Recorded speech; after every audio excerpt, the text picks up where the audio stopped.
പേരാമ്പ്ര ഫാത്തിമ തഹ്ലിയ തൂക്കും എന്നുള്ളതൊക്കെയാണ് UDF അനുഭാവികൾ പറയണത്. എന്താണ് നിങ്ങളൊരു കാഴ്ചപ്പാട്?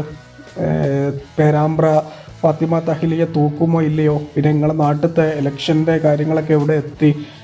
ഇപ്രാവശ്യം കേരളം LDF ഭരണം നില നിർത്തുമോ? 3.0 വരുമോ? അല്ലെങ്കിൽ ഭരണം UDF തിരിച്ചു പിടിക്കുമോ? BJP കാര്യമായിട്ടുള്ള എന്തെങ്കിലും ചലനം ഉണ്ടാക്കാൻ പറ്റുമോ? അല്ലെങ്കിൽ നില മെച്ചപ്പെടുത്താൻ പറ്റുമോ? ഒന്ന് കമൻറ്റ് ബോക്സിൽ രേഖപ്പെടുത്തുക. പിന്നെ ഞാൻ എൻ്റെ ഒരു വ്യക്തിപരമായ ഒരു അഭിപ്രായം ഇങ്ങോട്ട് പറയുകയാണ്. നിങ്ങളിതിൽ എത്ര ആളും അത് അംഗീകരിക്കുമെന്ന് എനിക്കറിയില്ല. അതായത് ഇലക്ഷനിൽ സീറ്റ് കിട്ടാത്തതിൻ്റെ പേരിൽ അധികാരമോഹികളായ ആളുകൾ പല പാർട്ടിയിൽ നിന്നും രാജിവെച്ച് മറുകണ്ഠം ചാടിയിട്ടുണ്ട്.